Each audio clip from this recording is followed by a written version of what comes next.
Hi అమ్మ, రండి ఎండు రొయ్యల మసాలాతో పచ్చి రొయ్యలు ఫ్రై చేద్దాము.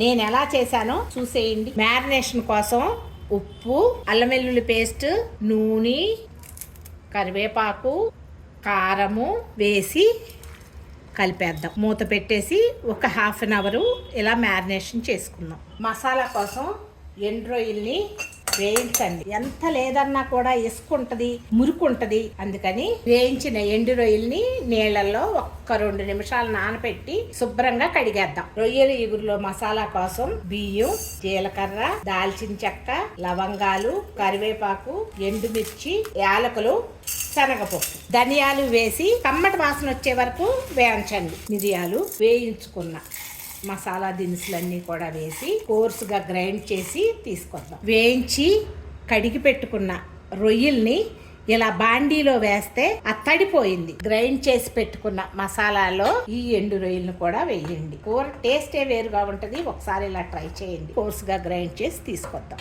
సరిపడినంత నూనె వేసుకొని మ్యారినేషన్ చేసి పెట్టుకున్న రొయ్యల్ని వేసేయండి. కొంచెం హై మీద పెట్టుకొని ఫస్ట్ నీరు పోయే వరకు ఎగరనిద్దాం. మీడియం ఫ్లేమ్లో పెట్టి వేయించుకుంటుంటే ఫస్ట్ నీరు వస్తుందమ్మా. ఆ నీరంతా కూడా ఎగిరిపోయే వరకు ఇలా వేయించాలి. ఇప్పుడు దగ్గర ఉండి హై ఫ్లేమ్లో పెట్టుకొని చిన్న గిన్నెలో నూనె కాసుకోండి పక్క స్టవ్ మీద. ఈ టైంలో మనం గ్రైండ్ చేసుకున్న ఎండు రొయ్యల మసాలా పౌడర్ని అలా చిమ్మండి. 2 గరిటెలతోనూ కలిపేద్దాము. చూడండి, ఇలా మధ్యలో నూనె తక్కువైంది కదా, వేడి వేడి నూనెని అలా పోసుకోండి. ఈ కర్రీలో నూనె ఎక్కువే పడుతుందమ్మా. నేను 2 టైమ్స్ వేస్తున్నాను నూనె. ఇలా నూనె వేసుకొని కలిపేసి ఇంకొంచెం పౌడర్ అలా సుతారంగా వేసుకోండి పైనుంచి. ఇలా కలిపేసుకొని దగ్గరే ఉండండి. ఫ్లేమ్ని హైలో పెట్టండి.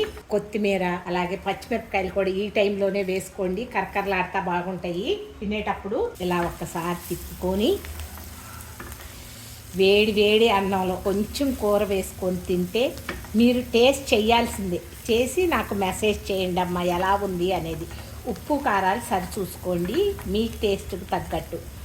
ఈ ఎండు రొయ్యలతో చేసిన మసాలా ఈ ఫ్రైకి చాలా టేస్ట్ని ఇస్తుందమ్మా. నచ్చితే కామెంట్ చేయండి తల్లి. ఫస్ట్ ఒకసారి చేసుకొని చూసి మీ ఫీడ్బ్యాక్ చాలా అవసరం అమ్మా. Thank you.